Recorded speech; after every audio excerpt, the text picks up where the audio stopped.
But just a little bit of your background for people that don't know you and your channel. You explore all over Brazil. Yes, I've been to 7 different cities in Brazil.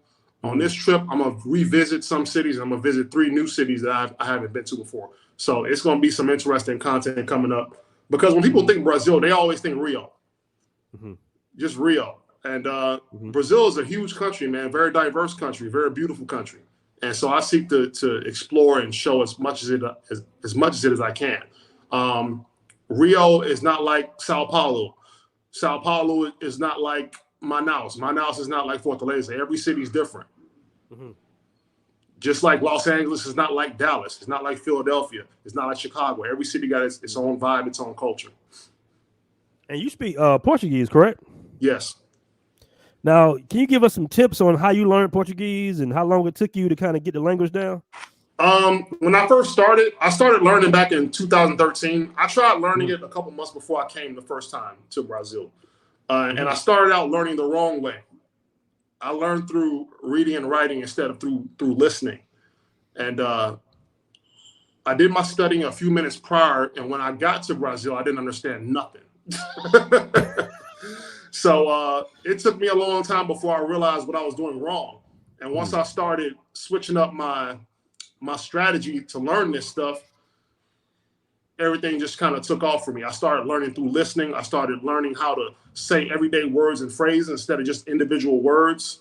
You know what I mean? I started watching, novellas or soap operas, movies with the Portuguese subtitles. I mean, stuff like that really helps your listening comprehension.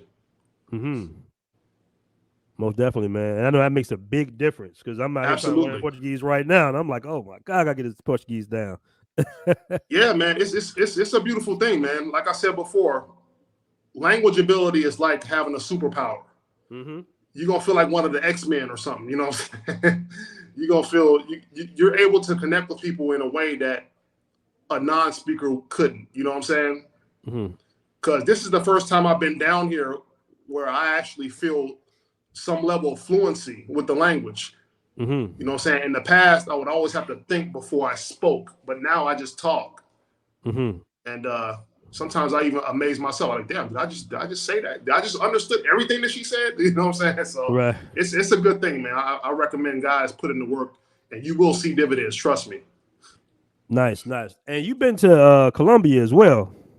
Yeah, I went to Colombia in July, and we, me and you hooked up, hung out for a bit.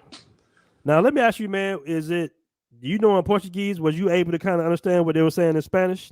Yes. It took me, I was kind of getting confused because my first impulse is to speak Portuguese. So I had to make the adjustment. It took like a week and a half for me to make the adjustment to speaking Spanish. A lot of Portuguese and Spanish words are similar. They're just spelled different or pronounced different. So it's not that big of an adjustment.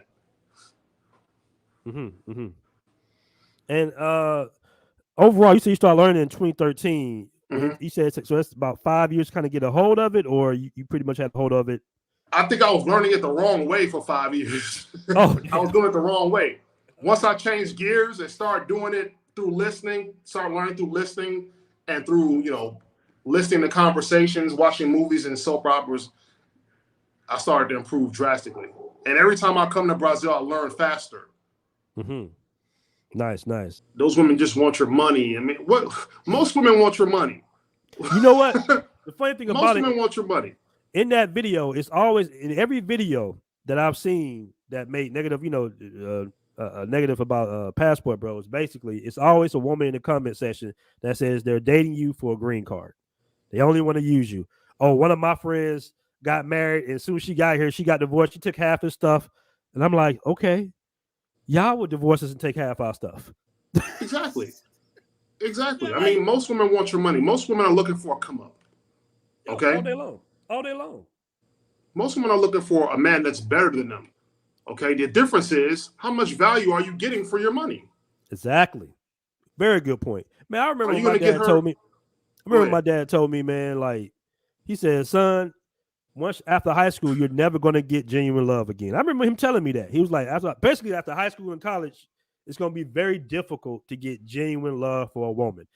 Once you get grown, love comes with conditions. Period. Absolutely. It's based on what you can provide to that woman, and if it's a good deal, you will be getting something in return.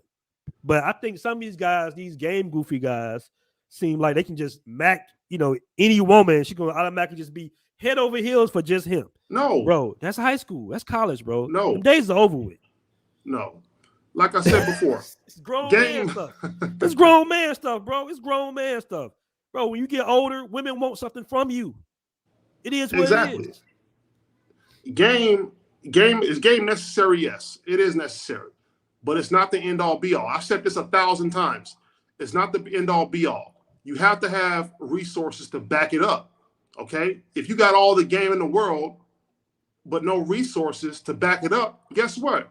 You're just a cowboy with no cattle. You know what I'm saying? You all had no cattle.